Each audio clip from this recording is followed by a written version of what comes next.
Discussion भी हो जाएगा आप लोगों का भी, और थोड़ा सा आप लोगों के ओरिएंटेशन भी हो जाएगी कि लॉन्ग केसेस किस तरह से आते हैं।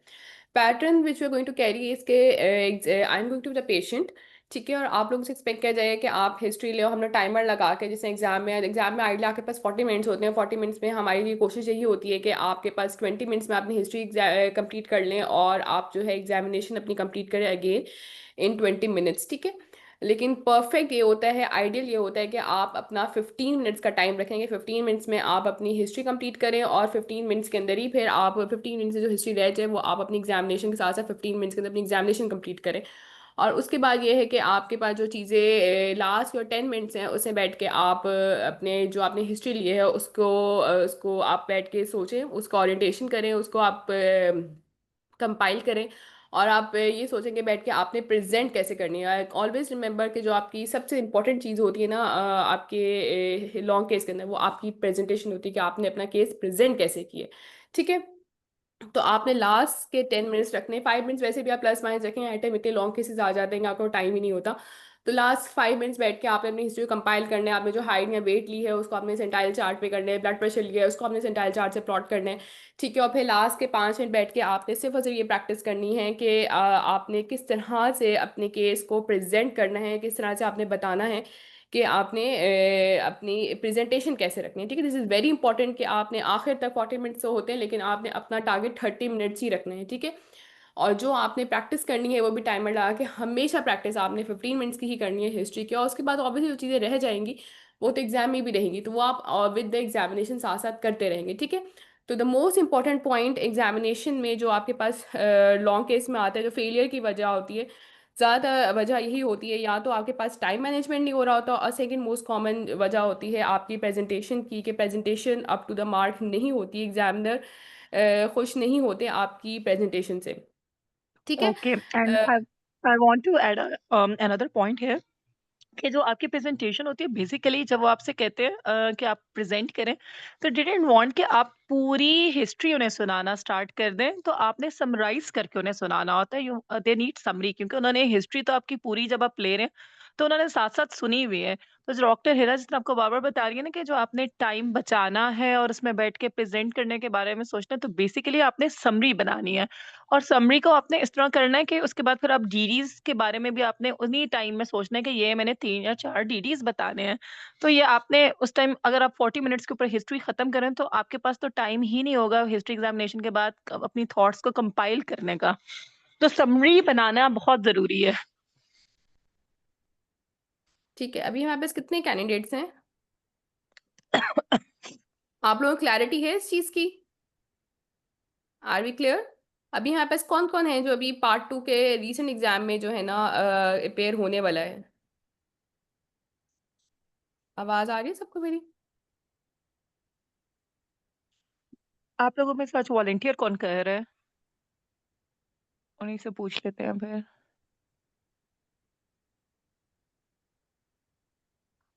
वॉलेंटियर मुझे 3-4 मैसेज आए थे, मैंने कंफर्म किया था।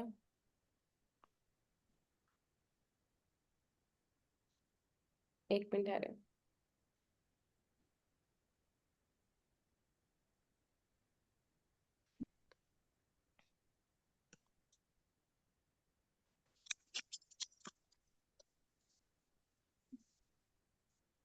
अच्छा, कोई आप में से कोई हिस्ट्री लेने के लिए वॉलंटियर करना चाहेगा कि हम लोग आप हिस्ट्री ले लें और फिर उसके बाद हम लोग इसको डिस्कशन कर लेंगे, so we have a more realistic approach toward the long case, ठीक है।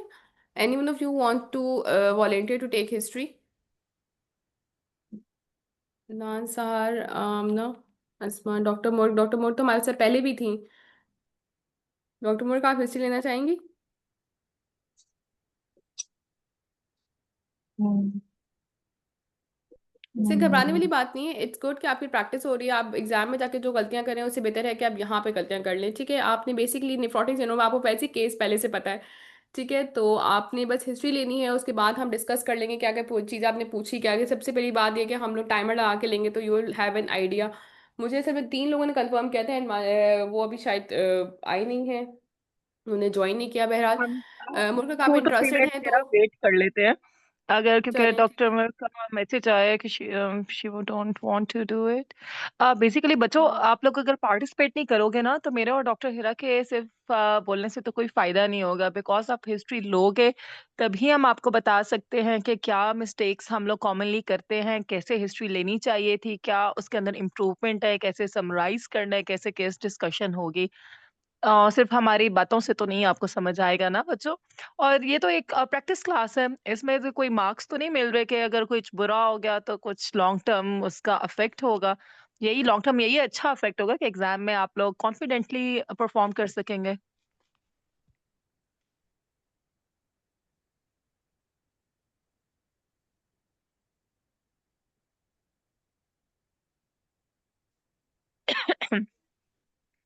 अम,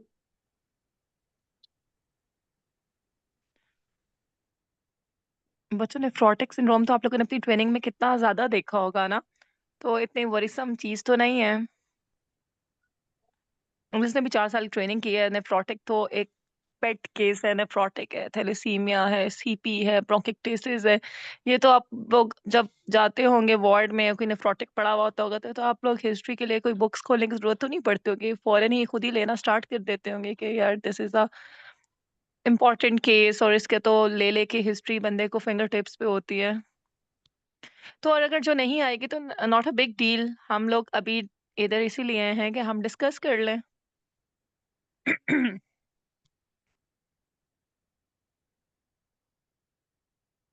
No one wants to volunteer.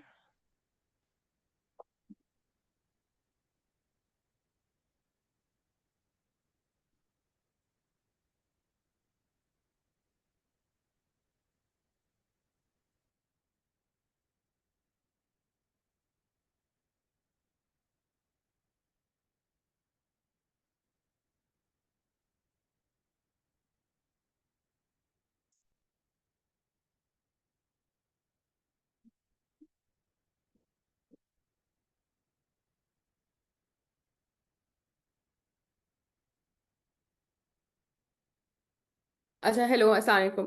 Sorry, मेरा माइक ऑफ था and I was talking.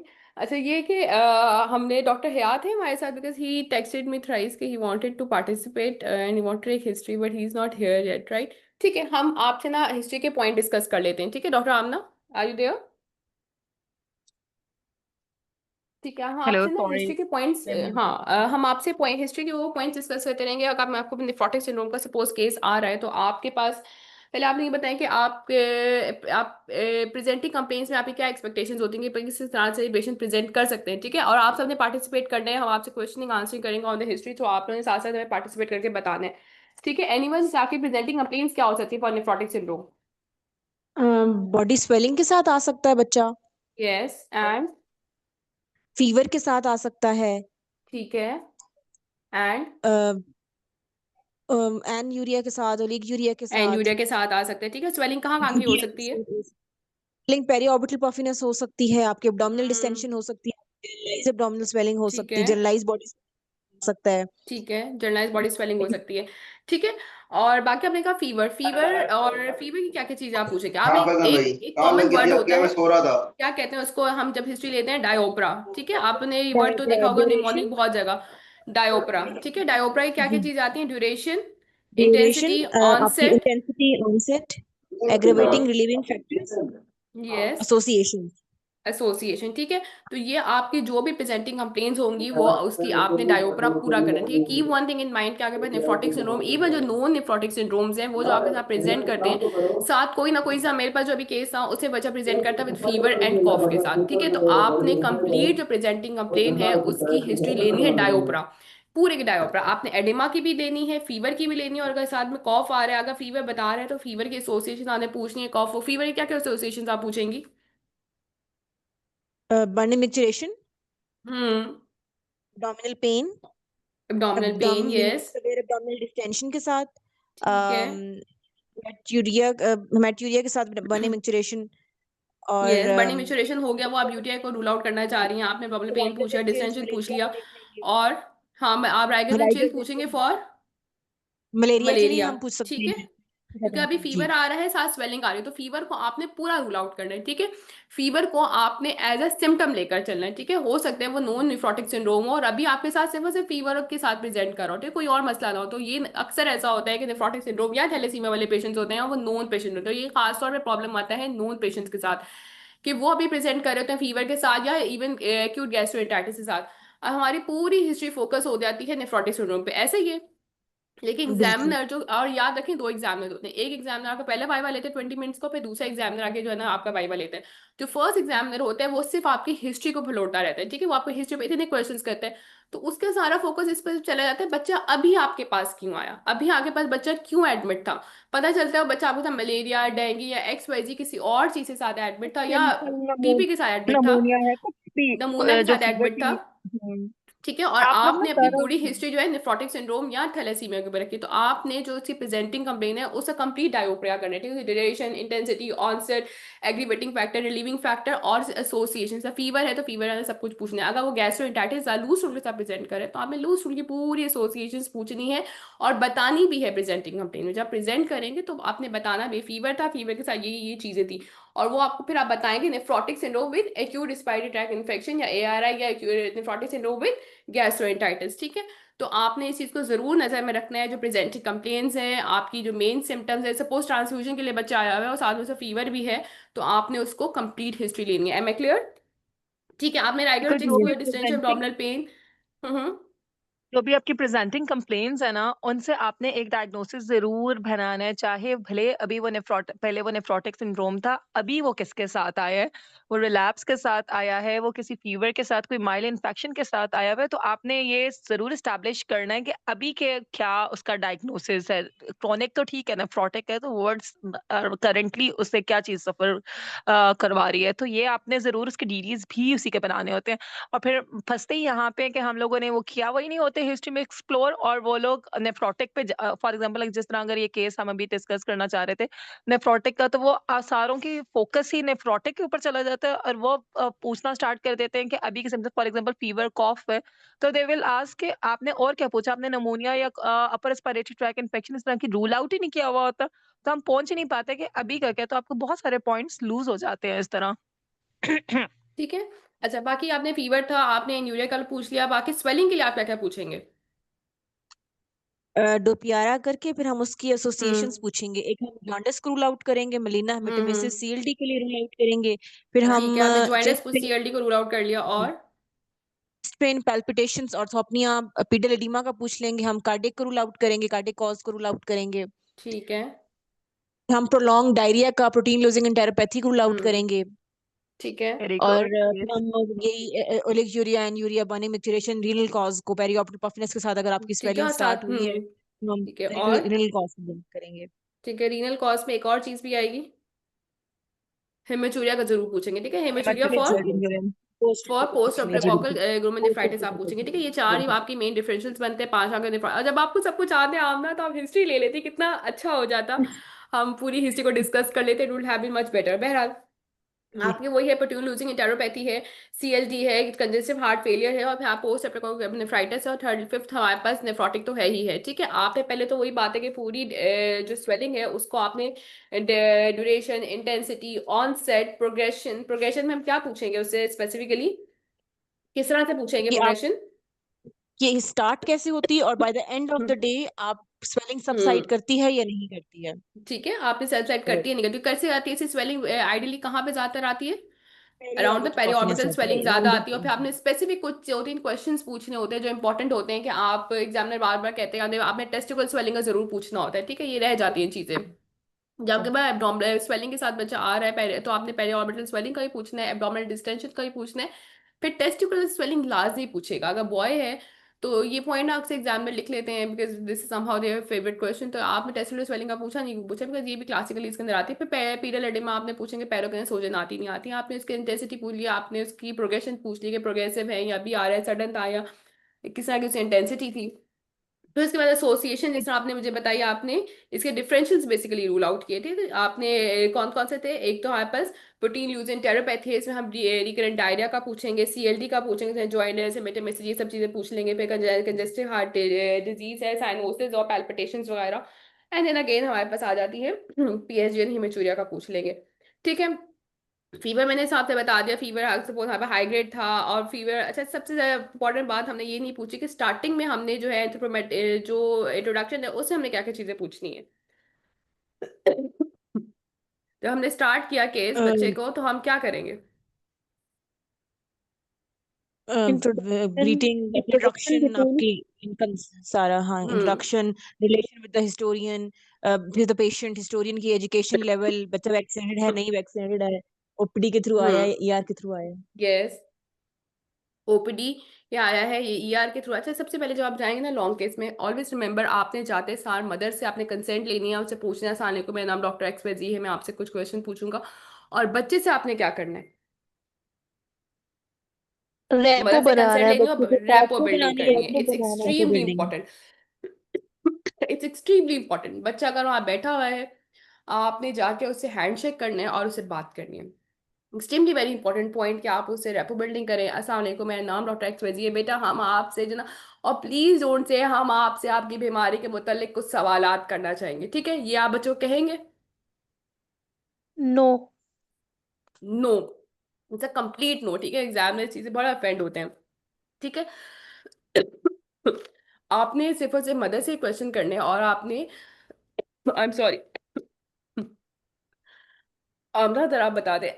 Okay, सो आपने मदर से क्वेश्चंस पूछने हैं और साथ अगर अगर आपका बड़ा बच्चा हो तो आप बच्चे को भी इन्वॉल्व, लाइक आपके पास 10 और 11 इयर्स का भी बच्चा था, इवन थैलेसीमिया का केस आया हुआ था, तो she was a medical student, first year medical student थी वो। तो आप फिर उसमें बच्चे को इन्वॉल्व करेंगे, ठीक है। उसके अलावा जो है आपकी जब ये सारी चीज़ें, लाइक आपने इनिशियली पूछ लिया कि कहाँ से आए हैं, ओपीडी से आए हैं, इमरजेंसी के थ्रू आए हैं, वो कहाँ से बिलॉन्ग करते हैं, नेम, एज, फादर नेम, ये सब चीज़ें आपने कर लिया, then you go for the history of presenting complaints. फिर आपने हिस्ट्री ऑफ प्रेजेंटिंग कंप्लेंट्स, जिस तरह डॉक्टर हिरा आपको ऑलरेडी बता रही थी कि जो भी आपकी हिस्ट्री की फर्स्ट कंप्लेन है उसे आपने डिटेल से पूछा। For example we were discussing the nephrotic syndrome, तो आपने पहले इनिशियल कंप्लेन को डिस्कस किया, जिस तरह फीवर थी, उसके बाद उसके साथ जो भी एसोसिएशंस थी वो आपने देखी, फिर उन्होंने आपको बताया कि स्वेलिंग थी, स्वेलिंग के साथ आपने असाइटिस के लिए देख लिया, पेडल एडिमा के लिए देख लिया, स्क्रोटल स्वेलिंग के लिए देख लिया, प्लूरल एफ्यूजन के लिए क्वेश्चंस पूछ लिए। देन आपने उसकी डीडीज को रूल आउट करना होता है। वो आपने रूल आउट कर लिया, आपने एस्टैब्लिश कर लिया कि ये नोन केस है नेफ्रोटिक का, और अभी भी जो है इसकी swelling for, let's suppose they tell you that swelling is for last 2 to 3 days। तो फिर आपने आपने क्या बीच में 1 मिनट पूछा है किसी ने क्वेश्चन स्क्रीन पे, how will you introduce to mother if we should not tell her that आपसे आपके बेरिंग के बारे में सवाल पूछा है। मुझे समझ नहीं आया इसमें आपने क्या क्वेश्चन बीच में पूछा है। वेल, तो फिर उसके बाद बच्चों आप लोगों ने करना क्या है कि हिस्ट्री जब आप एक्सप्लोर कर रहे थे, लाइक हम नेफ्रोटिक के ऊपर ही वापस आ रही हूँ मैं।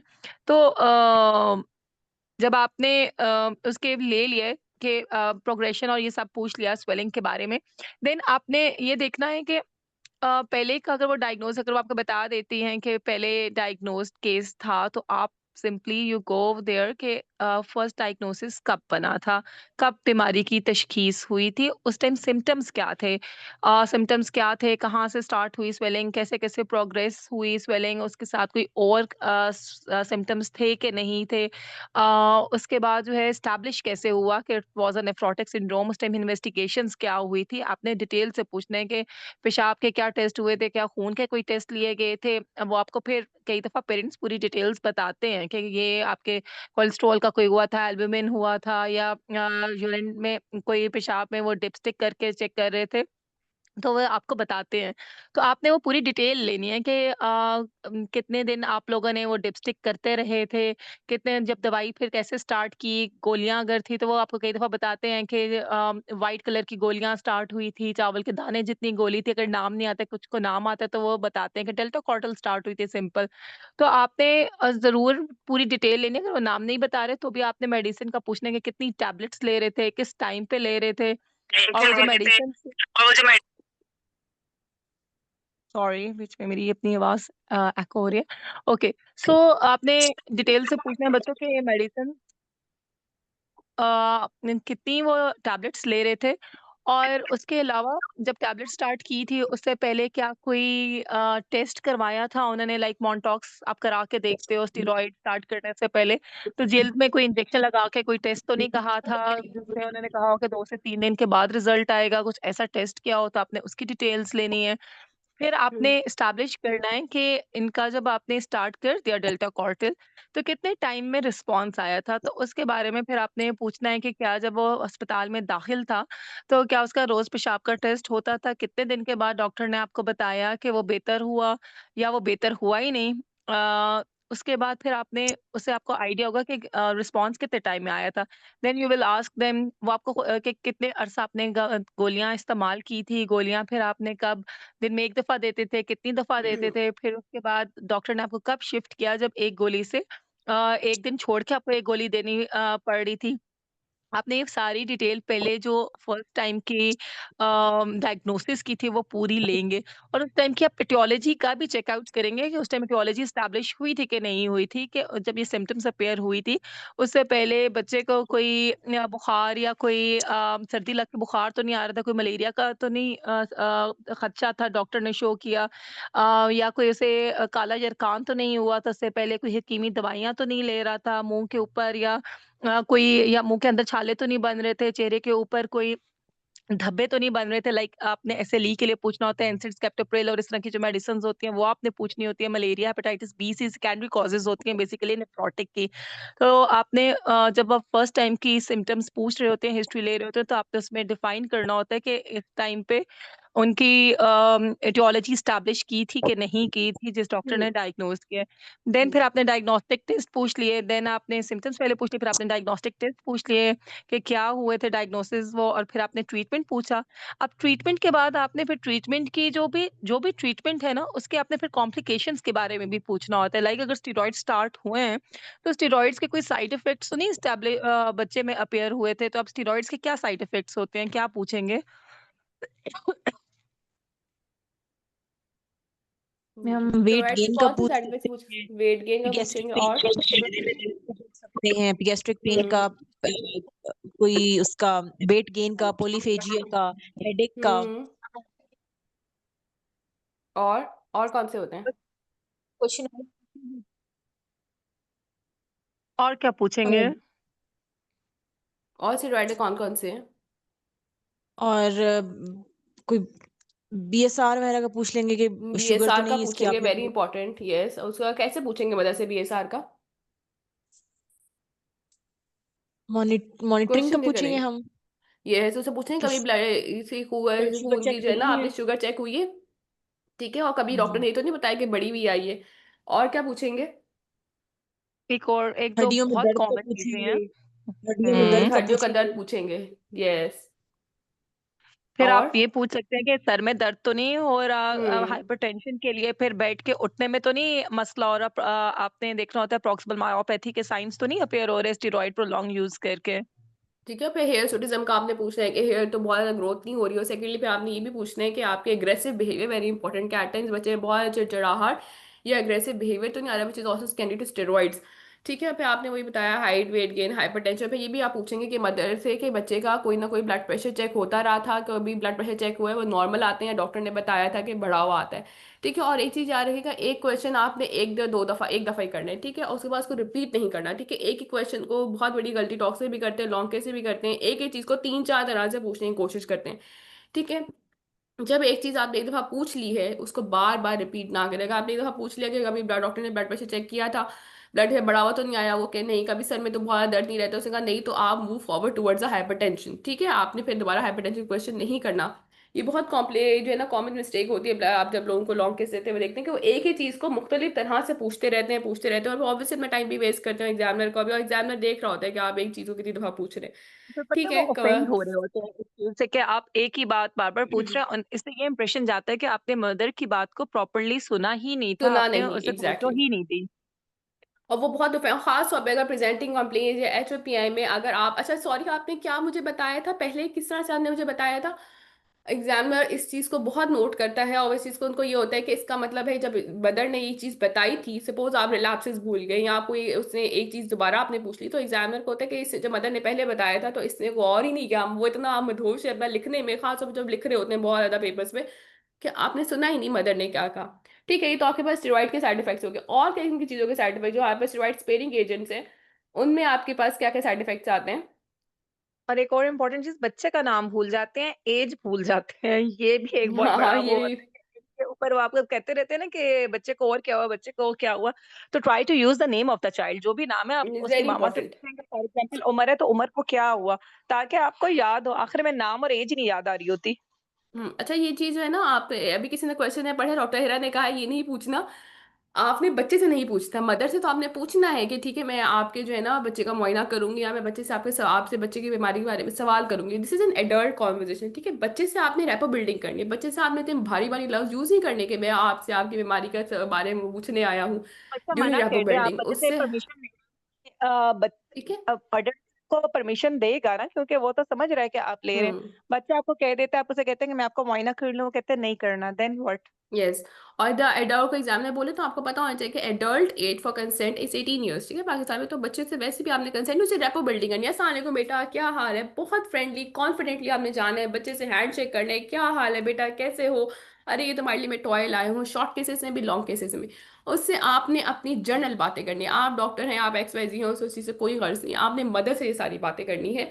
उससे ऑब्वियसली आपने कंसेंट भी लेने हैं, उससे आपने हर चीज़ एक्सप्लेन भी करना है। लेकिन बच्चे को आपने क्या करना है, अस्सलाम वालेकुम, क्या हाल है, कैसे हो, तो फिर आज हम क्या करने वाले, दैट्स इट। उसको नहीं आपने ये भी ये डरा के बता के डराना कि आज मैं आपका मुआयना करने लगा हूँ। और ये बहुत बड़ी मिस्टेक होती है, उसको सीरियस खड़े होकर हम बच्चे को बोलते हैं हम आपका आज मुआयना करेंगे। इस चीज़ से मैंने आपको मना किया। ठीक है, चलिए कहाँ तक थे डॉक्टर आमना, कॉम्प्लिकेशंस पे? हम स्टेरॉइड, यस। आपने ना hmm. Basically disease and disease complications, treatment and treatment complications, ये हर केस में जरूर पूछनी होती हैं, जो भी केस हो। तो अभी जैसे हम ट्रीटमेंट कॉम्प्लिकेशंस के बारे में डिस्कस करें, हमने स्टेरॉइड्स के अलावा और क्या एजेंट्स हम यूज कर रहे होते हैं। अब देखिए, आपने जब हिस्ट्री ले रहे होते हैं ना, उसी में हमने ये एस्टैब्लिश करना होता है कि whether it's steroid sensitive, it's steroid resistant, या ये फ्रीक्वेंट रिलैप्सर है, ये इनफ्रीक्वेंट रिलैप्सर है, ये स्टेरॉइड डिपेंडेंट है। तो नेफ्रोटिक की हिस्ट्री बहुत गौर से, तहम्मुल से सुन सुन के आपने लेनी होती है। फिर उसके अकॉर्डिंगली ही आपने ड्रग्स के बारे में भी करना होता है। अब स्टेरॉइड अगर फॉर एग्जांपल कोई डिपेंडेंट होगा, तो उसकी कोई और ड्रग्स भी ले रहा होगा ना, क्या ड्रग्स होंगी और फिर उनके साइड इफेक्ट्स क्या होंगे, जो हमें पूछने चाहिए। साइक्लोफॉस्फेमाइड ले माइक्रोफिनोलेट सकते हैं, मतलब में साइक्लोफॉस्फेमेटिक से क्या साइड इफेक्ट्स हैं? बाल झड़ना, हेमरेजिक सिस्टाइटिस, कभी पेशाब में अचानक खून आ गया हम्म। हो या बाल झड़ रहे हम्म। हो, या कभी ठीक बहुत है। तेज आपको पैनसाइटोपिनिया का बेसिकली हम पूछते हैं, तो हम्म। बार बार छाती हम्म में मतलब बार बार इन्फेक्शन का पूछ सकते हैं हम, कहीं से खून हम्म। जारी तो नहीं हो जाता है। ठीक है। जिस्म पे धब्बे तो नहीं पड़ जाते हैं? धब्बे धब्बे तो नहीं जी। ठीक है, जिससे तबीयत नहीं बढ़ जाती। और फिर साइक्लोफॉस्फेमाइड के साथ फिर हम और क्या पूछते हैं? कोई इसी मॉनिटरिंग होती है साथ साथ साइक्लोफॉस्फेमाइड की? इसकी साइक्लोफॉस्फेमाइड के आपने साथ देखना होता है। एजोस्पर्मिया भी WBC होता है अब हमारे पास। और एक एरोस्पर्मिया में सब में वीकली होते हैं या कोई खास डोज है जैसे एरोस्पर्मिया होते हैं? एरोस्पर्मिया वैसे तो ठीक है, और टू क्या करते फिफ्टी हैं? एम जी वो पर हो केजी तब हम से कह अगर आपका सकते हैं। ज्यादा है ये, ठीक है। तो अच्छा, मिलता है। गाइडलाइन में साइक्लोफॉस्फेमाइड के होता है साथ आपकी क्या मॉनिटरिंग होती है? CBC और WBC, वो CBC CBC की CBC CVC होती है। ठीक है, और रिकमेंडेड क्या है, कितना सामने करानी होती है, कितने टाइमली? 3 मंथ्स।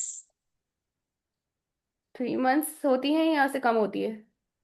इससे कम होती है, वीकली है आई ठीक है, गेस। वीकली वीकली, हाँ यस, वीकली CBC होती है। तो आपने ऑब्वियस जो आपने जो इसे साइड इफेक्ट्स बताए वो तो है ही हैं। ठीक है, वो सब चीज़ें आपने पूछनी है, और साथ में आपने पूछनी है कि साथ साथ आपके आप ये चीज़ आपने पूछनी है, हो रहा हो या ना हो रहा हो उस बच्चे का वो टेस्ट। ठीक है, आपने पूछ लेना है कि इसका जो है ना हफ्ते बाद CBC होती थी या नहीं होती थी। गाइडलाइंस में तो यही मेंशन है ना कि आपने वीकली CBC करानी है। तो आपने बच्चे से हम्म। पूछ लेना है मदर से कि इसका CBC होता है। बाकी साइक्लोफॉस्फेमाइड के वही बोन मैरो सेपरेशन है, हेमरेजिक है, उसके लिए आप क्या पूछ लेंगे, आपने खून पूछ लेना है, पेशाब में आता है नहीं आता। बाकी ये जो स्मर्मिया के लिए हम पूछ लेंगे, उसके लिए हम क्या ही पूछेंगे, उसके लिए तो हम काउंसिल ही कर सकते हैं। फिर मैलिग्नेंसी रिस्क है और एलोपेशिया का इसमें आपने मुझे बता दिया। और फिर उसके अलावा कौन सी ड्रग्स हैं?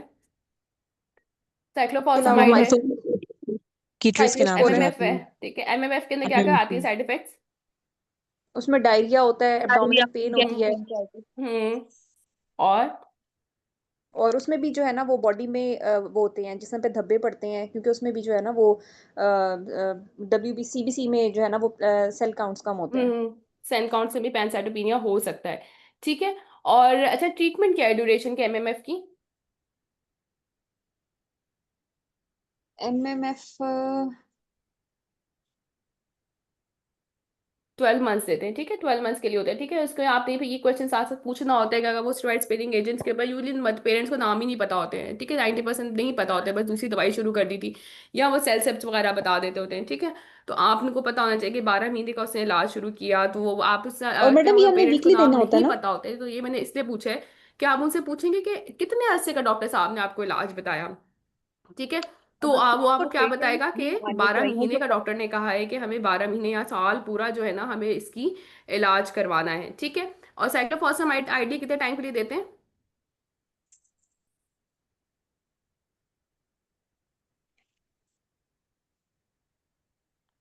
हेलो। ये साइक्लोफॉसफेमाइड, हाँ, 12 वीक्स के लिए देते हैं। 12 वीक्स के लिए देते हैं। ठीक है, तो वो आपको बता दें कि 12 हफ्ते के लिए हमें जो है ना मतलब ये स्टार्ट करें। तो ये मैं आपको इससे बता रही हूँ कि आप लोगों को ये चीज़ें भी पता होनी चाहिए। एट टाइम्स वो आपको नाम नहीं बताते, अक्सर बता भी देते हैं और अक्सर नहीं भी बताते। अब और आपको साइक्लोस्पोरिन ट्रीटमेंट भी टेक्नोलिमस। पता होनी चाहिए, क्योंकि वो कई दफा हम्म। उन्हें ये तो नहीं पता ना उसके अंदर एमएमएफ है या उसके अंदर क्या है, लेकिन उन्हें ट्रेड नेम्स पता यस, होते हैं कि ट्रेड ये नेम्स पता डब्बी के होते ऊपर ये नाम लिखा है। तो आपको हैं। सारे कॉमन केसेस के ट्रेड नेम्स पता होने चाहिए उनकी ड्रग्स। साइक्लोस्पोरिन का क्या है ट्रेड नेम? साइक्लोस्पोरिन वो आती है, न्यूरल के नेम से भी आती है और जेनग्राफ के नाम से सिपोल। भी आती है। ठीक है, और आपके पास टेक्रोलिमस?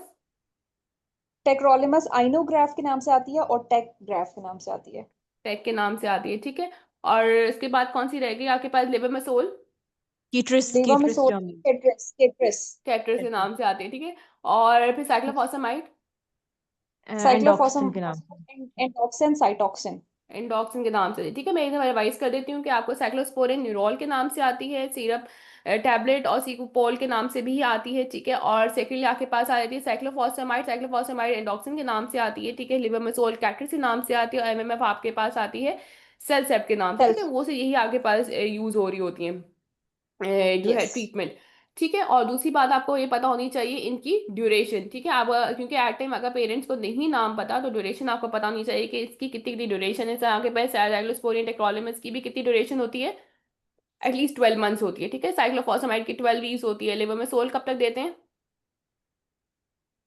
1 ईयर तक। लेवोमेसोल की क्या ड्यूरेशन है? वो भी एटलीस्ट 12 मंथ्स देते हैं। ठीक है, और एमएमएफ की भी 12 मंथ्स की है। तो आपके पास पे रिटुक्सीमैब की कितनी है ड्यूरेशन?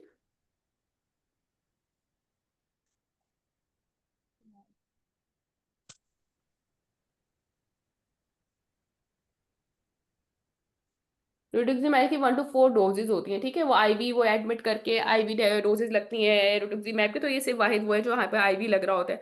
तो इसलिए आपको ये पता होना चाहिए कि आईवी अगर बोले वो टीके हैं, हमें जाके लगाते हैं, एडमिट करते हैं, हमें टीके लगाते हैं, तो क्या लग रहा है इसका मतलब? उसको क्या लग रहा है? रिटुक्सिमैब। रिटुक्सीमैब लग रहा है। ठीक है, तो इसलिए कौन आपके सी चीज इसके को चाहिए? डोजेस, इसकी ड्यूरेशन आपको थोड़ा बहुत आइडिया होना चाहिए। तो आप ये बता सकते हैं मोस्ट लाइकली इसको ये टैबलेट चल रही है अगर आप नाम तक नहीं पहुंच पा रहे हैं। ठीक है, इनके हमने साइड इफेक्ट्स हमें आपको बता दिए, फिर हमने टैबलेट्स के नेम आपको बता दिए और ड्यूरेशंस बता दिए। ठीक है, फिर उसके बाद आगे क्या आपकी हिस्ट्री में आएगा, और आपने इसी तरह से पूछनी है लाइन वाइज। ठीक है, अपनी चीजें जो आप पूछेंगे हमेशा प्रैक्टिस करें लाइन वाइज। आपके पास माइंड में भी चीज इस तरह से है, आपने ट्रीटमेंट कॉम्प्लिकेशन पूछी है, आपने डिजीज कॉम्प्लिकेशन है, ट्रीटमेंट कॉम्प्लिकेशन पूछी है। उसके बाद क्या चीज आएगी आपके पास?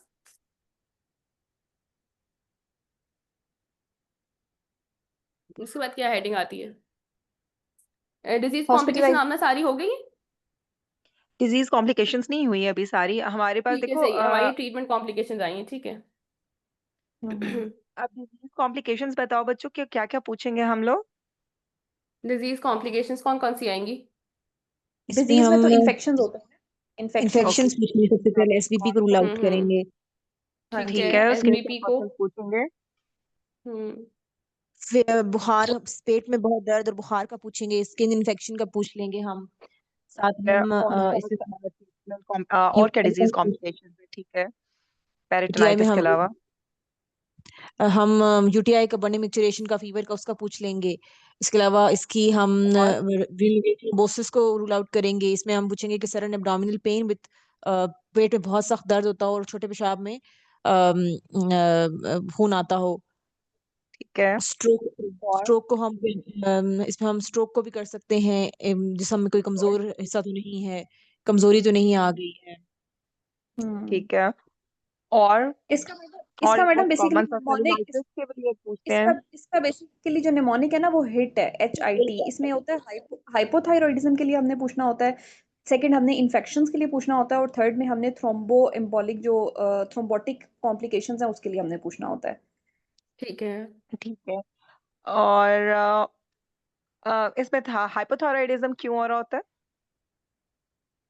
बेसिकली जो भी आप क्वेश्चंस पूछते हो ना हिस्ट्री में, तो आपने दिमाग में जरूर रखना है कि जब आपकी हिस्ट्री की डिस्कशन होगी ना, तो आपकी क्रॉस एग्जामिनेशन में वो पूछेंगे यही कि ये आपने क्वेश्चन क्यों पूछा और ये क्यों नहीं पूछा।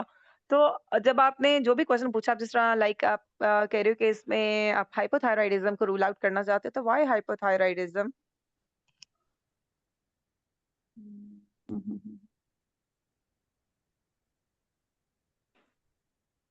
कोई ग्रुप में बताने की कोशिश भी करे। बेसिकली नेफ्रोटिक में तो क्या हो रहा कि होता है? उसमें लूज हो रहा होता है ना, आपका थायरॉक्सिन बाइंडिंग ग्लोबुलिन्स प्रोटीन्स हैं वो लूज हो रहे होते हैं। यस। Very good. अच्छा, इसमें एक क्वेश्चन ये भी होता है कि what is the causes of short stature in nephrotic syndrome. तो इसमें क्या क्या चीजें आती हैं? क्रॉनिक इलनेस है, हम्म। एक हमारी डाइटरी रिस्ट्रिक्शंस हैं, डाइटरी हम्म। एक आपकी प्रोटीन लॉस हो रहा है, आप जो ले रहे हैं वो आपके यूटिलाइज नहीं हो रहा। ठीक है, प्रोटीन लॉस है, क्रॉनिक इलनेस है, और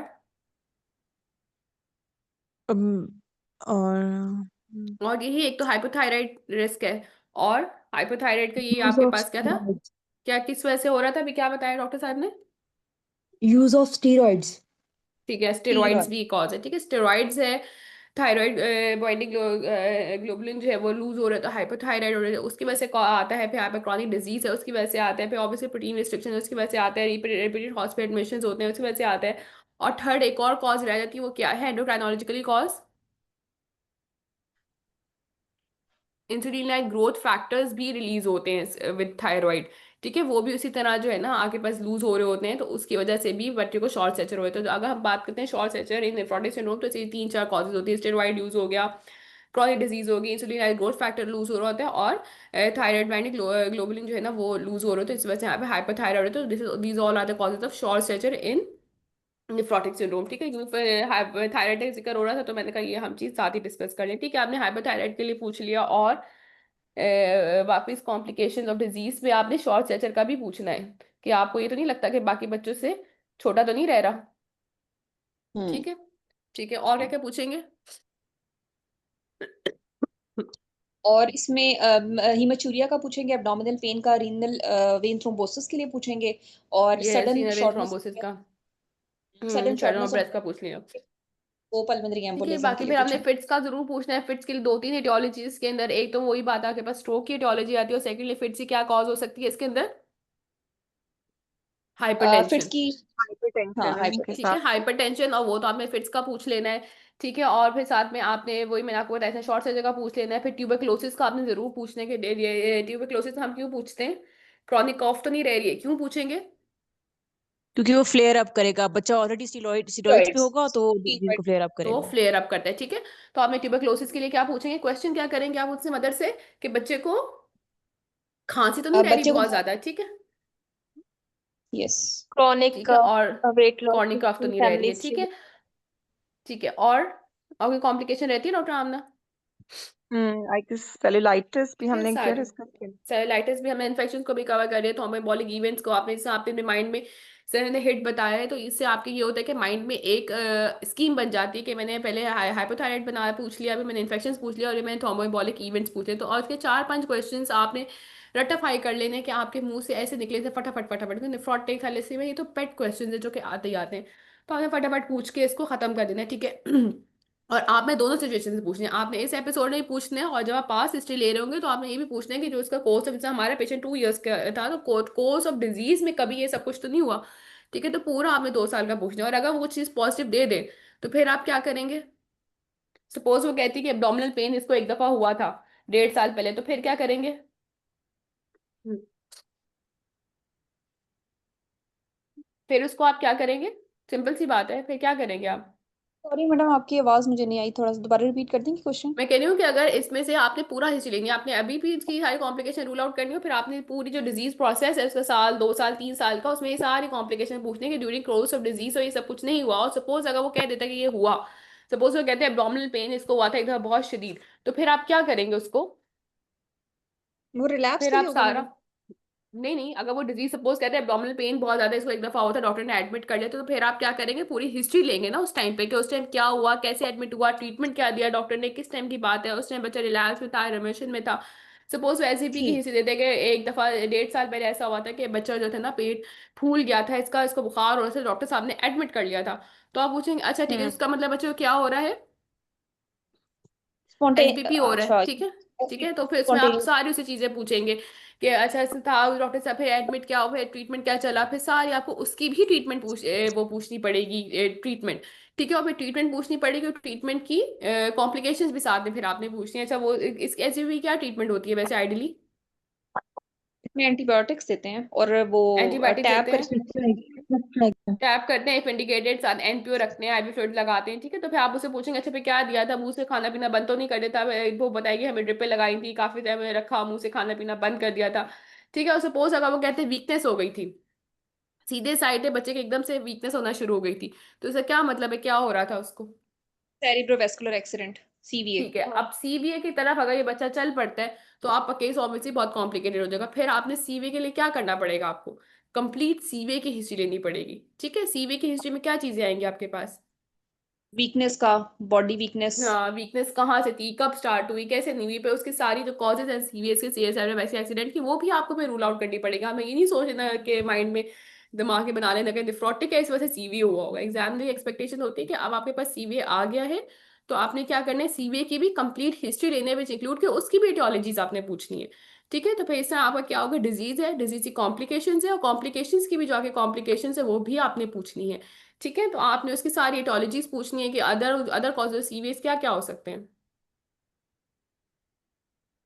आपकी कोई कोई कोई ट्रॉमा सिस्टमिक तो कॉज नहीं ऑफ हुआ था? सीवियर डिहाइड्रेशन है, ट्रॉमा है, हम्म, आपके फीवर फिट्स मेनिंजाइटिस को रूल आउट करेंगे, यस, मेलिग्नेंसी मेनिंजाइटिस रूल है, आउट करेंगे, एनकेफेलाइटिस है, कार्डियक साथ में जो ना कॉज को कोई रूल आउट कार्डिक करेंगे, कॉज होनी थी, तो आपने दो कार्डियक तीन कॉज तो क्वेश्चंस नहीं करके है। एटियोलॉजीज को रूल आउट करने हैं। फिर आप पूछेंगे क्या मैनेजमेंट हुई, आप मैनेजमेंट का पूछेंगे, हॉस्पिटल में एडमिट किया था, क्या किया था, कोई ड्रिपें लगी थी, क्या चीजें हुई थी। ऑब्वियसली ज्यादातर पेरेंट्स को बहुत ज्यादा पता नहीं होता, वो आपको बताते हैं एडमिट हुआ था, इस तरह से हुआ था, फिर फिजियोथेरेपी पे पेशेंट आ गया। फिर आप क्या पूछेंगे इसके बाद, डिजीज की मैनेजमेंट पूछिए, फिर मैनेजमेंट के बाद क्या पूछेंगे, कॉम्प्लिकेशंस। ठीक है, अब कैसा है, अब बेहतर हो रहा है, बेड रिडन तो नहीं हो गया, उसकी क्या डिजीज की कॉम्प्लिकेशंस दिखनी। ठीक है, तो वो आप में सारा का सारा उसका भी सॉर्ट ऑफ लॉन्ग केस ही लेना है। ठीक है, तो अगर कोई कॉम्प्लिकेशन निकल आती है तो सिर्फ ये नहीं आपने करना कि हाँ he did had in cerebral accident 1.1 year ago या 6 months ago and now he had improved. आपने उसकी कंप्लीट हिस्ट्री लेनी है, उसकी एटियोलॉजीज एंड एवरीथिंग को रूल आउट करना है, और फिर आपने बताना है कि हाँ ठीक है इसका ये हुआ, इसकी सारी मैंने चीज रूल आउट करी, और इसका मतलब है कि ये आप उसको इस तरह से ट्रीट हुआ, और उसे ये कॉम्प्लिकेशन से डेवलप की, कोई कॉन्ट्रैक्ट से डेवलप कर लिए, या वो जो वीकनेस है परसिस्टेंट है, जो भी एक्सवाइजी से कॉम्प्लिकेशन है वो आपने बतानी है। ठीक है, एम आई क्लियर? यस। ठीक है, यस। फिर उसके बाद आगे क्या चीजें करेंगे हम? फिर आपकी HOPI कंप्लीट होगी, पास्ट हिस्ट्री में आपने disease complication, treatment complication, aetiology सब डिफाइन कर लिया, देन आपकी नेक्स्ट क्या चीज आप पूछते हैं हिस्ट्री में?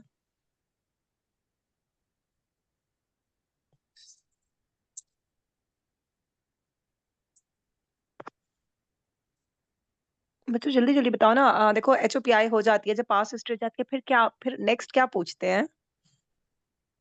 ये तो आपको मस्ट This हेडिंग्स hospital कुछ stay. ओके। क्या बताया आपने मुस्बा? अ, इस हॉस्पिटल स्टे में आगे क्या क्या हुआ आपके यस, साथ? हॉस्पिटल स्टे में क्या हुआ, वेरी गुड। ठीक है, हाँ, उसमें क्या क्या पूछेंगे हॉस्पिटल स्टे में? इसमें हमने इन्वेस्टिगेशंस उसमें पूछनी है हम सारी। इन्वेस्टिगेशंस हम्म, पूछेंगे जी, हम्म। इन्वेस्टिगेशंस इसमें पूछेंगे, और इसमें इसमें सबसे पहले मैनेजमेंट हमने ये पूछेंगे, पूछना होता है उसमें कि इम्प्रूवमेंट हॉस्पिटल। पूछेंगे। नहीं, पहले पूछना होता है कि ठीक है। हॉस्पिटल आने से पहले बच्चा किसी मेडिसिन पे तो नहीं था, उससे पहले कोई इन्वेस्टिगेशन तो नहीं हुई हॉस्पिटल आने से पहले, और जब हॉस्पिटल आ गया है तो हमारे पास यहाँ कौन कौन से इसके टेस्ट हुए हैं, इसको क्या ट्रीटमेंट मिला है, और आपको क्या लग रहा है कि बच्चे की बीमारी में बेहतरी आ रही है या नहीं आ रही, और या डिस्चार्ज के बारे में आपको डॉक्टर ने क्या बताया है। ठीक है, आपने ये सब चीज़ें पूछनी है, वही बातें का हमें टेस्ट पूछते हैं। टेस्टों के बारे में बहुत ज़्यादा नाम नहीं लेके या बहुत ज़्यादा वो करने की ज़रूरत नहीं है, टू बी ऑनेस्ट, ठीक है। एक बच्चे, ज़्यादातर पेरेंट्स को नाम नहीं पता होते टेस्टों के, वो कहते हैं पेशाब के टेस्ट हुए, खून के टेस्ट हुए, ठीक है, और एग्जामिनर्स भी उनको मना करते हैं। तो आपने बहुत ज़्यादा प्रोब नहीं करना कि एक दो दफ़ा आपने पूछ लेना है कोई एल्बुमिन का टेस्ट हुआ, पेशाब के क्या क्या टेस्ट हुए, कोई नाम पता है आपको, खून के क्या टेस्ट हुए, बहुत लंबे चौड़े नाम लेके आपने पेरेंट्स को या खुद को कंफ्यूज नहीं करना, ठीक है। जो ये अगर आपको एग्जामिनर लगता है पेरेंट्स बता कि देते हैं जो नाम, वेल एंड गुड। जो वो नाम नहीं बताते, जो वो वैल्यूज नहीं बताते, वेल एंड गुड, ठीक है। आप बोलें जितनी पेरेंट्स की नॉलेज थी उतना उन्होंने बता दिया। ज्यादातर उनको डिप्स्टिक का पता होता है, +3 आ रहा था, +2 आ रहा था, या आप 24 घंटे का पेशाब जमा हुआ उसका टेस्ट हुआ, ये आपने लाजमी पूछना है। पेशाब का टेस्ट हुआ, 24 घंटे का पेशाब हुआ, खून के टेस्ट हुए।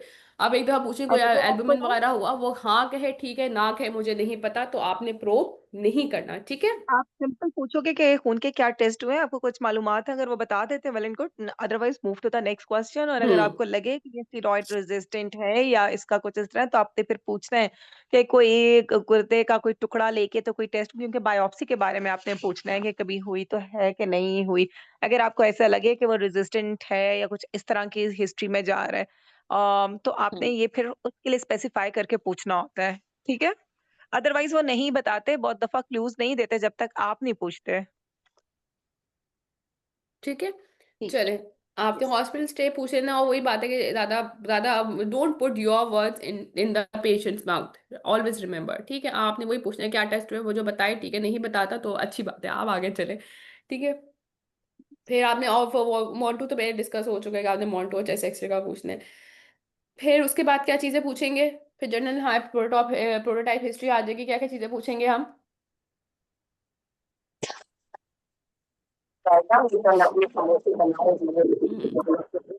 वैक्सीनेशन हिस्ट्री में हम क्या पूछेंगे? इसकी बहुत इंपॉर्टेंट वैक्सीनेशन हिस्ट्री होती है। इसमें हेपेटाइटिस ए और बी सी वैक्सीनेशन का पूछेंगे। हेपेटाइटिस ए इसमें और बी बीसी का? नहीं, इसमें हम इसकी बीसीजी का पूछेंगे। किसका? हेपेटाइटिस बी इसके की अलावा हेपेटाइटिस बी। अच्छा, कोई और बताएगा सॉरी, हेपेटाइटिस ई के अलावा? हेपेटाइटिस ई की कौन सी बीसीजी का वैक्सीनेशन? बीसीजी का हमने बीसीजी पूछना का, है ठीक इसमें। है। वेरी हम्म गुड। बीसीजी का। निमोकोकल नमोनिया की वैक्सीन का वैक्सीन। हमने इसमें हाँ, पूछना है। नीमोकोकल वैक्सीन का पूछना है। और का कौन सी नीमोकोकल वैक्सीन लगती है नेफ्रोटिक को? 23 वेलेंट। 23, ठीक है। 13 या 23 आपने लगानी होती है। और हाँ, पर नॉर्मली कौन सी चल रही होती है? 13। 13 चल रही है। 13, 10 चल रही होती है, ठीक है। और आप में 13 <2 और 23 आपने मोर देन 2 ईयर्स के बाद चल रही होती है, ठीक है। तो आपने पेंटावेलेंट 23 का बताना होता है कि आपको इस न्यूमोकोकल 23 जो है ना, आपने इसको लगानी है। और वो बता देते हैं आपको एक्स्ट्रा वैक्सीन का बताया है नहीं बताया। और ये क्वेश्चन आपके पास उसके लिए इंपॉर्टेंट है, वाइवा के लिए। वो आपसे लाजमी क्वेश्चन करते हैं कौन सी वाली वैक्सीन, उसकी सिग्निफिकेंस क्या है PCV23 के? ये नमोनिया के लिए है ना बेसिकली। नमूने के अलावा और भी जो न्यूमोकोकल के लिए ना, तो एसबीपी के इसकी लिए। सिग्निफिकेंस क्या है? हम एसबीपी के 23 लिए क्यों दे रहे हैं? ये कैप्सूलर कोई उसको एजेंट को करती है। पॉलीसेकेराइड होती है ये। पॉलीसेकेराइड होती है, कैप्सूल करती है, उसके अलावा कोई चीज? बेसिक सी बात है, पीसीबी आ, पॉलीसेकेराइड होती है, और 23 है, और मोर देन 2 ईयर्स में हम लाइफ। देते हैं। ये ज्यादा ज्यादा आपके पास ऑर्गेनिज्म को कवर करती है ना, ठीक है। तो ये आपके हम्म पास 23 ऑर्गेनिजम्स के गेन्स जो है ना, ये ज्यादा आपके पास कवरेज को जो है ना, ज्यादा कवरेज देती है एज कम्पेयर टू PCV13 या PCV10, ठीक है। तो 23 सीरोटाइप से गेन्स ये काम करती है। और इसके और इंडिकेशंस क्या है नेफ्रोटिक सिंड्रोम के अलावा? स्प्लेनेक्टमी वाले पेशेंट्स को हम देते हैं। स्प्लीनेक्टमी वाले को, यस। वे सिकल सेल्स वाले होते हैं, स्प्लीनिया वाले, इनको हम देते हैं। स्प्लीनेक्टमी वाले हो गए, स्प्लीनिया वाली सिकल सेल डिजीज पे इम्यूनो कॉम्प्रोमाइज बच्चों को हमें देनी होती है। डायबिटिक है उनको हम देते हैं, या CSF लीक्स वाले हैं, या chronic heart diseases, lung disease, liver disease, जो क्रॉनिक पेशेंट्स होते हैं उनको हम लोग PCV23 एडवाइस करते हैं कि वो लें, ठीक है। तो आपका वाइवा इसके ऊपर जा सकता है कि वो यूजली क्वेश्चन करते हैं वैक्सीनेशन से हमने क्या बताना है। PCV23 आपको पता होना चाहिए देंगे, और क्यों देंगे, बिकॉज वो ज़्यादा कवरेज करती है, पॉलीसेक्राइड है। और दूसरी बात ये है कि हाँ, और फिर पूछेंगे अदर इंडिकेशन क्या है। अदर इंडिकेशन जितने भी क्रॉनिक डिजीज है वो आपके पास खास तौर पे आपने वही बताया कि एज पीने वाले और क्रॉनिक डिजीज के अंदर डायबिटीज और इन सब चीज़ों के अंदर आपने देनी होती है, ठीक है। डोजिंग क्या होती है इसकी? डोजिंग क्या होती है, कितनी डोजेस लगाते हैं? इसकी 3 डोजेस है। 3 है? 3 होती है ना, कब कब ये लगाते हमने हैं? 6, 10, 14 वीक्स पे। अच्छा, तो बच्चा आपके पास अभी 7 साल का आ रहा है, तो फिर तो हमें लगाने की जरूरत ही नहीं है वैक्सीनेशन। नहीं, फिर वो इसका तो तब बूस्टर भी लगा होता चुके है। हैं। बूस्टर कब का होता है? अच्छा, वो जो वैक्सीन हमारी लगती है ईपीआई स्केड्यूल में, वो कौन सा होता है? पीसीवी, मैंने अभी बताया था। वो डिफरेंट है, वो वो ईयर पीसीवी 10 है। अभी हम होता है ना पीसीवी वो। 23 लगा रहे हैं। हम पीसीवी 23 की डोजिंग में आपसे पूछ रही हूँ। ठीक है, उसकी डोजिंग क्या होगी उसको हम लोग अभी लगाएंगे, जिस टाइम वो प्रेजेंट करेगा, फिर 5 डेज के बाद हम उसको बूस्टर लगाएंगे। ठीक है, तो जब आपने उसको लगानी है, इसकी नीव मोर देन 2 ईयर्स पे आपने उसको देनी है। अगर मोर देन 2 ईयर्स का बच्चा है तो आप उस टाइम पे देंगे डायग्नोसिस पर। से उसके बाद आपने आइडली 5 डेज पे उसे बूस्टर लगाना होता है इफ नीड बी। ठीक है, और उसके अलावा दूसरी कौन सी वैक्सीनेशन का बताएंगे?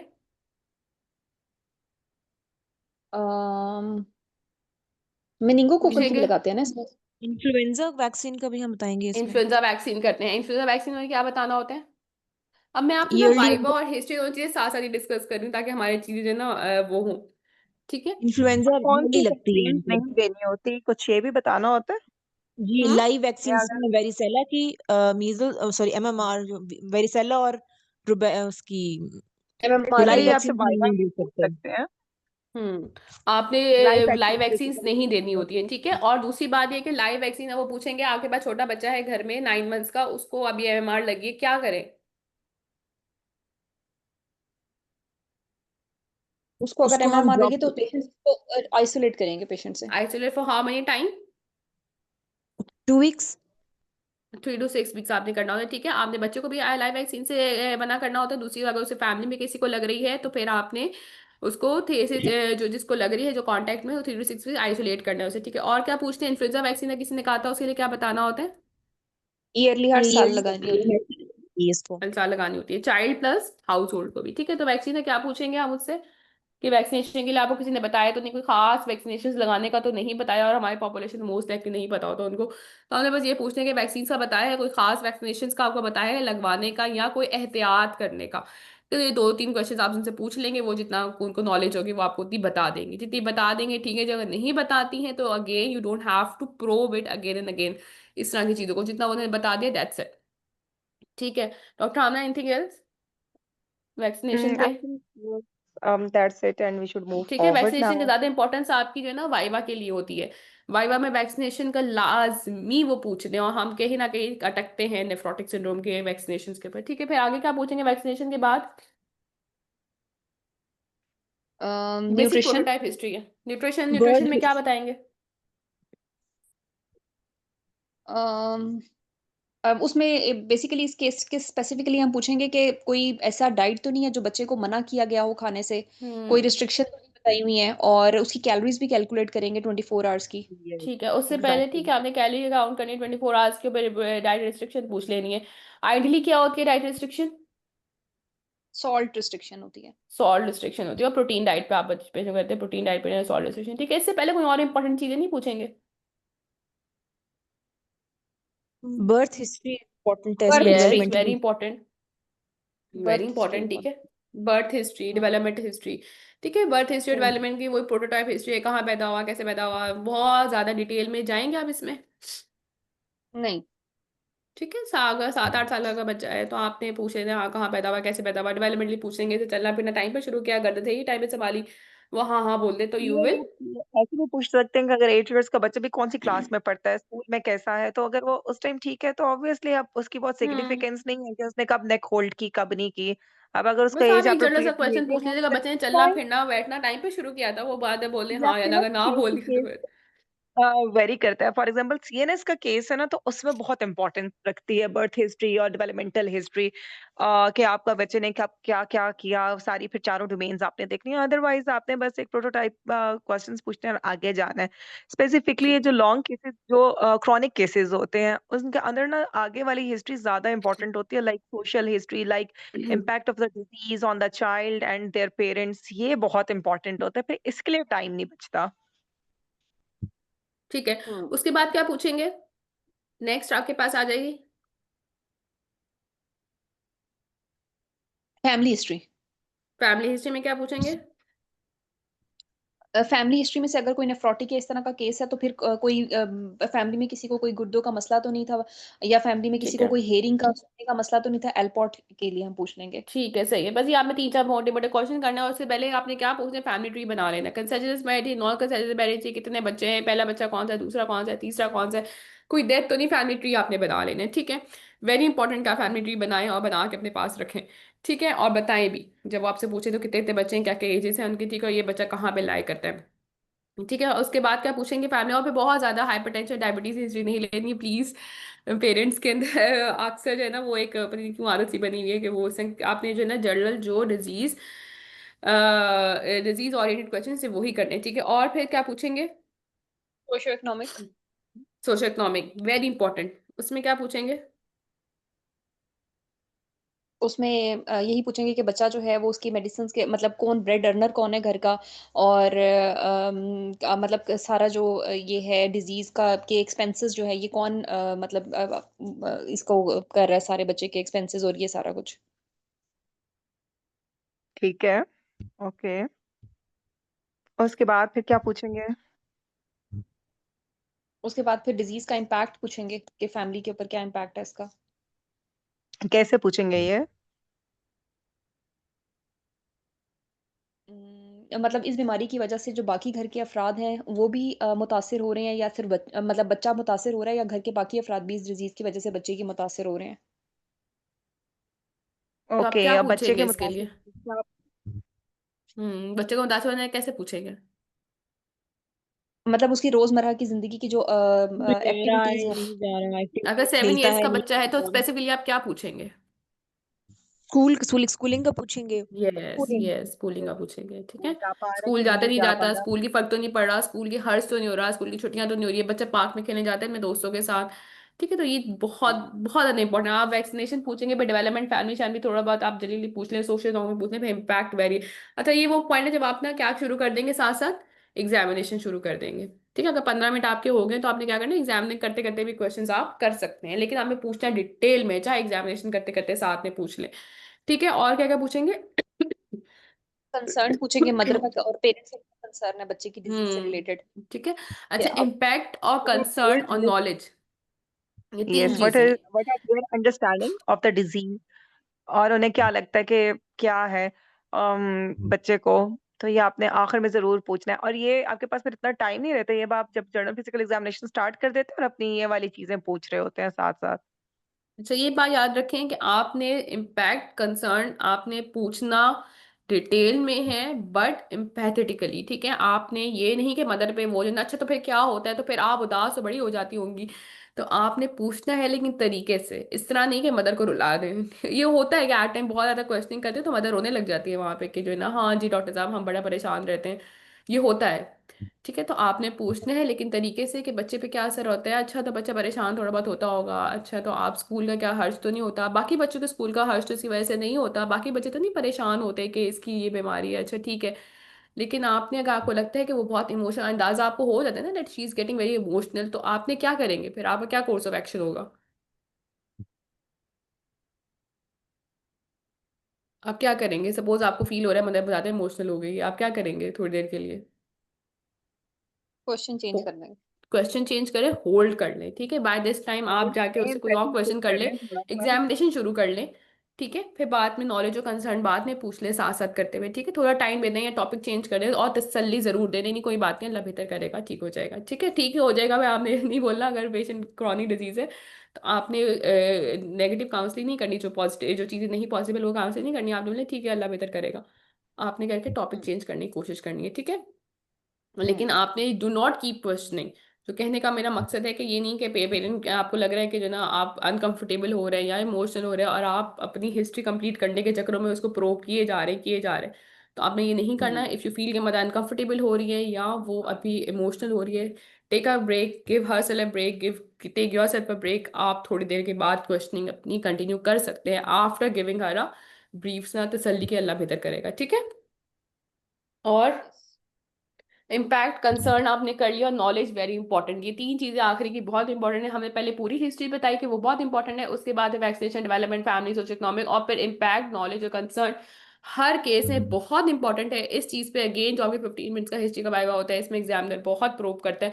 फिर आपने कैसे पूछा, क्या था क्या नहीं था, अगर आप 3 4 5 6 क्वेश्चन से पूछ लेते हो तो एग्जामिनर सिर्फ नहीं आता, तो आपकी काफ़ी बचत हो जाती है। ठीक है, आई थिंक हमने पूरी हिस्ट्री जो है डिस्कस कर ली हुई है। यस। ठीक है, ठीक है, वाइवा के बारे में कुछ छोटी छोटी चीज़ें पूछ लेते हैं। सबसे पहले तो मुझे बताएं डायग्नोस्टिक क्राइटेरिया क्या है नेफ्रोटिक सिंड्रोम का।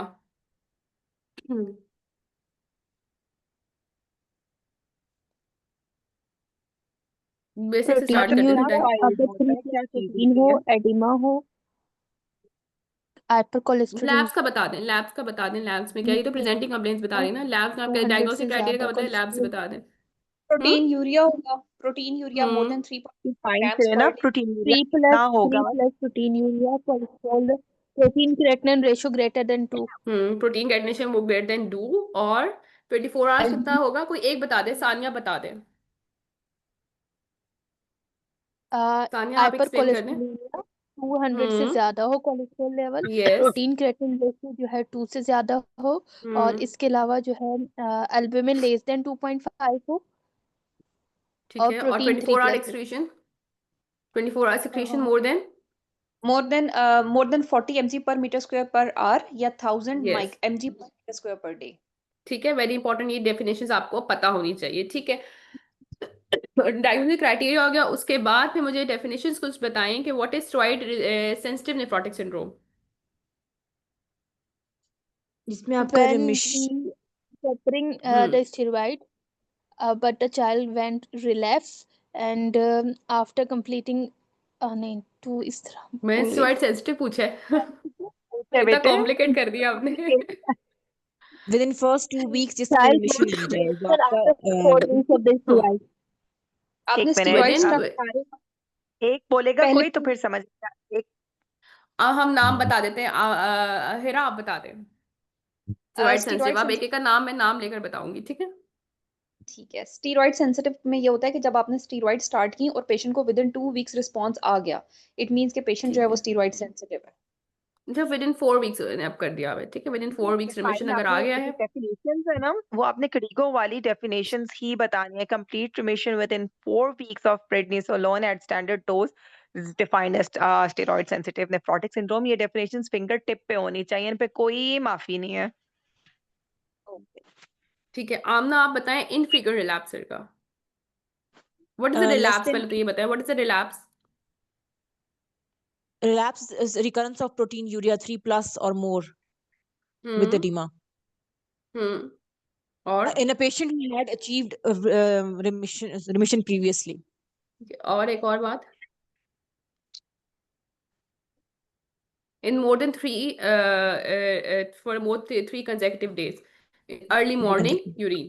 ठीक है, तीनों चीजें बतानी है, Yes. अर्ली मॉर्निंग यूरिन में, सेकेंडली मोर देन 3 days। ठीक है, और ये Then 3. डेफिनेशन जिस तरह से डीयू गाइडलाइन में पूरा पेज है, आपने ऐसे ही याद करनी है। ठीक है, नेक्स्ट पे अब मुझे कौन बताएगा, सानिया बताएंगी या कौन बताएगा, या आमना आप ही बता दें इनफ्रीक्वेंट रिलैप्सिंग का, आप बता दें।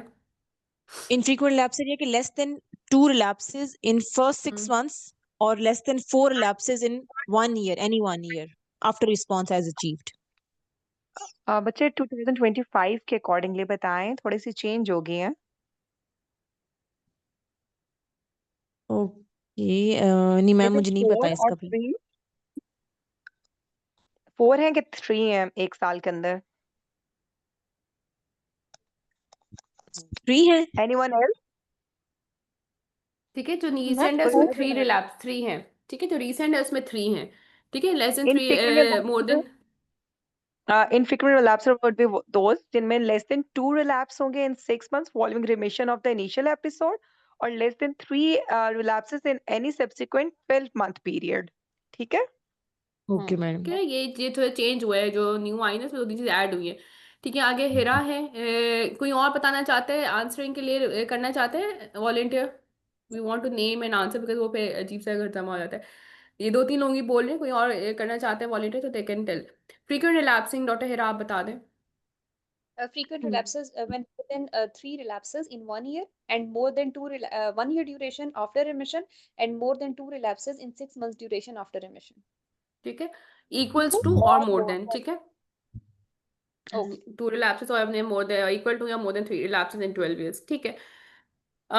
Doctor Sania, steroid dependent nephrotic syndrome. Steroid dependent, it characterizes when we stop the steroid or when we taper the steroid. Child went into relapse. It's called steroid dependent. ठीक है, ड्यूरेशन क्या है?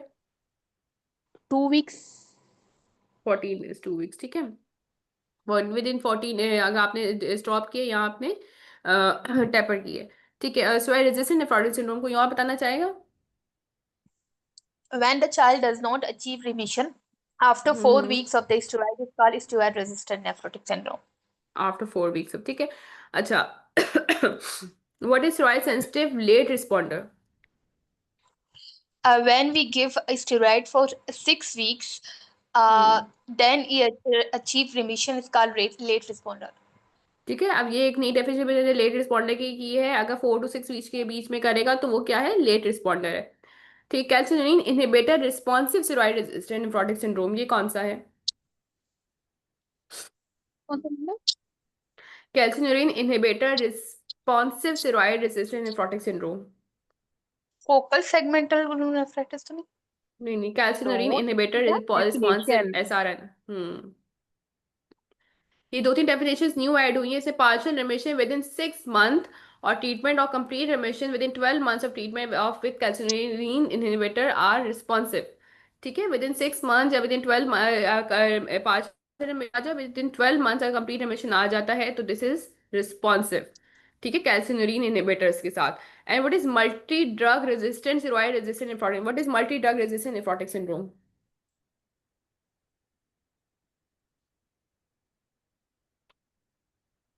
आप continue कर लें, ठीक है। What is multi drug resistant steroid resistant, what is multi drug resistant nephrotic syndrome? Anybody? आपकी न्यू गाइडलाइंस में डेफिनेशंस डाली हो, अगर न्यू गाइडलाइंस में डाली है इसका मतलब वो आपसे पूछेगा, मैं आप लोगों के साथ शेयर भी कर रही हूँ ग्रुप में ये डेफिनेशंस वाला पेज। ठीक है। क्या होगा एनीबडी? मैम प्लीज मुझे ग्रुप में ऐड भी कर लें। बेटा ग्रुप के ना लिंक हर दफा शेयर हुए हुए, चलो ठीक है, आप मुझे मैसेज कर दीजिएगा। Absence of complete remission within 12 months of treatment with 2 different glucocorticoid sparing agents, ठीक है। अगर 12 months में आपने 2 डिफरेंट एजेंट्स दिए हैं, उनसे भी रिमिशन नहीं आया तो ये क्या हो जाएगा? Multi drug resistant steroid resistant nephrotic syndrome, ठीक है। तो ये डेफिनेशंस थोड़ी न्यू ऐड हुई हैं, थोड़ी सी इम्प्रोवाइज हुई हैं, ये आप लोगों ने रिवाइज करनी है, ठीक है। मैंने आप लोगों के साथ गाइडलाइंस भी शेयर कर दिया और ये जिस पे डेफिनेशन वाला जो पेपर पेज है ना वो भी मैंने आप लोगों के साथ स्पेसिफिकली कर दिया।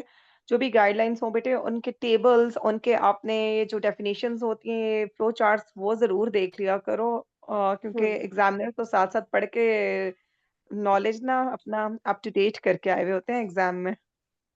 ठीक है।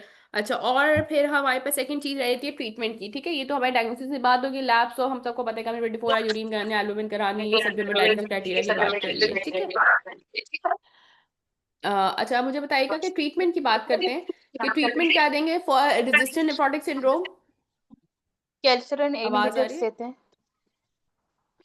है? रेजिस्टेंट के लिए कैल्शियम इनहिबिटर्स देते हैं, ठीक है। और डिपेंडेंट के लिए स्टेरॉइड डिपेंडेंट नेफ्रोटिक सिंड्रोम में आपके पास क्या प्रायोरिटी है? साइक्लोफॉस्फेमाइड देते हैं, ग्लूकोसामाइड, साइक्लोफॉस्फेमाइड स्प्रेस देते हैं, लेविमिसोल या एमएमएफ देते हैं।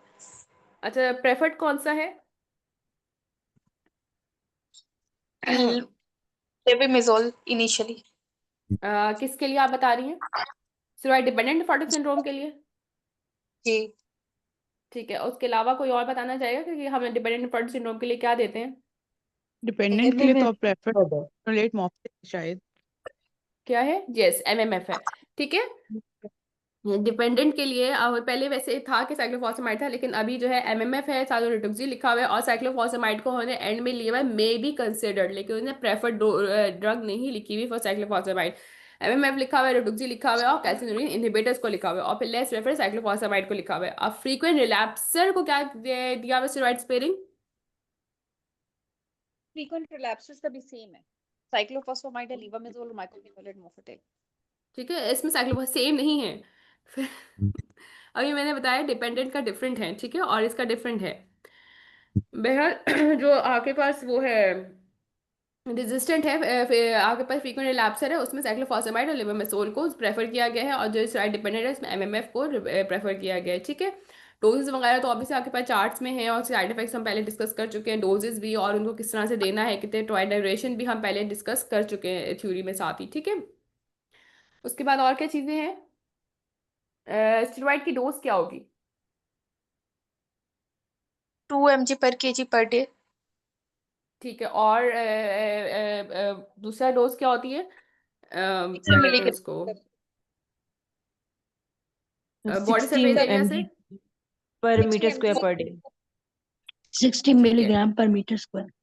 60 mg/m², और उसके बाद हम कैसे करते हैं, 2 ये वीक्स के ड्यूरेशन बाद क्या हम है?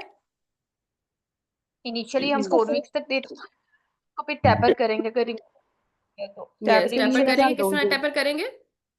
1.5 mg/kg एवरी अदर दे देंगे, अल्टरनेट डे पे देंगे, या 40 मिलीग्राम पर मीटर स्क्वायर पर डे तक मैक्सिमम।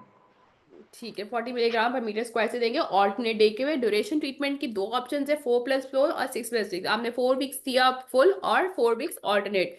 6+6 का क्या मतलब है, 6 डेज आपने फुल दिया और 6 वीक्स आपने 6 वीक्स आपने ऑल्टरनेट डे के पर थेरेपी लेकर गए, ठीक है। 60 mg/m² और 40 mg/m², 2 mg/kg और 1.5 mg/kg के हिसाब से, ठीक है।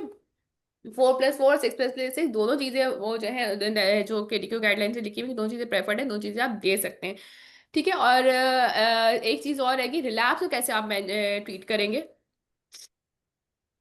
इनफ्रीक्वेंट रिलैप्सर को कैसे ट्रीट करेंगे? मैम फिर उसमें ना स्टीरॉइड दोबारा से रीस्टार्ट करेंगे, मतलब जिस डोज से कब हम तक? पहले दे रहे थे उसी से स्टार्ट करेंगे, और उसको रिमिशन का कुछ होता है उसमें? Once the patient achieve remission, then we will shift to alternate day for good. 1 month. फिर क्या करेंगे? रिमिशन अचीव हुई, फिर हमने क्या किया? Alternate day पे देंगे 1.5 mg से पर kg पर डे, और उसको हम 1 मंथ के लिए देंगे। ओके, ठीक है। ठीक है, 4 वीक्स के लिए या 6 वीक्स के लिए उसको देंगे, ठीक है, ऑल्टरनेट डे के ऊपर। ठीक है, रिलैप्स का हो गया, और उसके बाद मुझे बताइएगा कि आपके पास सिक डे मैनेजमेंट क्या आएगी? What is sick day management? उसमें भी मैम स्टीरॉइड की डोज को डबल करना होगा। अच्छा, कितना डबल करना होगा? फुल डोज पे आप ले आते हो उसमें फुल डोज पे ले 2 आते से। हैं, अच्छा। ये तो डिपेंड करेगा ना पेशेंट हमारे पास किस स्टेट में आया, लाइक हम्म। अगर वो अगर वो सिक हुआ है ड्यूरिंग हाई डोज, हम्म। या फिर जब हमने अच्छा, उसको देखिए, इसमें जो उन्होंने पहले तो लोएस्ट डोज पहले पे। इसमें ना बहुत कंट्रोवर्सीज रही हैं, और केडीको ने अभी भी जो गाइडलाइन दी है तो वो कंट्रोवर्शियल ही है, ठीक है। इसमें वो ये कहता है कि अगर पेशेंट किसी स्टेरॉइड के ऊपर नहीं है, फिलहाल वो रिलैप्स में है और ही is not in any treatment, कोई स्टेरॉइड्स पे नहीं है, तो आपने कुछ भी नहीं करना उसको मैनेज करने for upper respiratory track infection. अगर पेशेंट जो है ऑर्डिनेट डे थेरेपी के ऊपर है, तो हम उसे क्या करेंगे, 3 डेज का शॉर्ट कोर्स करा देंगे, 3 डोजेज हम उसे देंगे लो डोज स्टेरॉइड की फॉर एवरी डे, मतलब 3 डेज का कोर्स कराएंगे अगर वो लो ऑल्टरनेट डे स्टेरॉइड के ऊपर है, या फिर उसकी प्रीवियस हिस्ट्री है कि उसको जो है ना अपर रिस्पायरेटरी ट्रैक इन्फेक्शन के साथ रिलैप्स हो जाता है।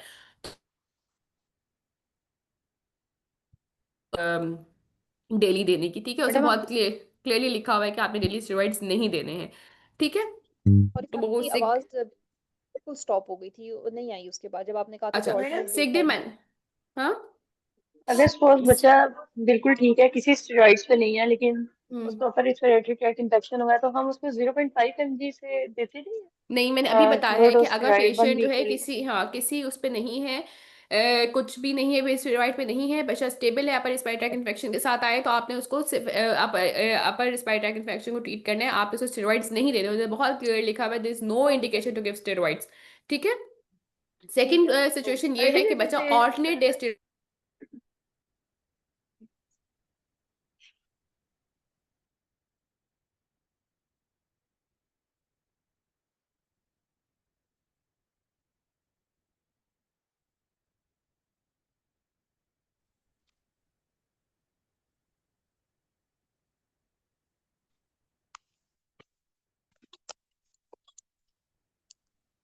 सार को आवाज आ रही है? अच्छा, आई थिंक वो इतना ही कनेक्शन मतलब शायद जो है ना, हाँ मेरे ख्याल से कनेक्शन जो है ना वो थोड़ा सा वो हो गया था, खराब हो गया था। बहरहाल जो सिक डे मैनेजमेंट है जो अभी उन्होंने अपनी गाइडलाइंस में मेंशन की हुई है, उन्होंने ये मेंशन किया हुआ है कि अगर पेशेंट किसी भी स्टेरॉइड के पर नहीं है, किसी ट्रीटमेंट में नहीं है, तो आपने स्टेरॉइड्स नहीं देने, इट्स नॉट इंडिकेटेड। दो सिचुएशन से लिखी हुई है, अगर बच्चा ऑल्टरनेट डे के ऊपर ट्रीटमेंट के ऊपर है, ऑल्टरनेट डे स्टेरॉइड ले रहा है, तो आपने क्या करना है, उसको उसको शॉर्ट कोर्स देना है फॉर 3 डेज। ठीक है, लो डोज स्टेरॉइड का 0.5 mg/kg पर डे से।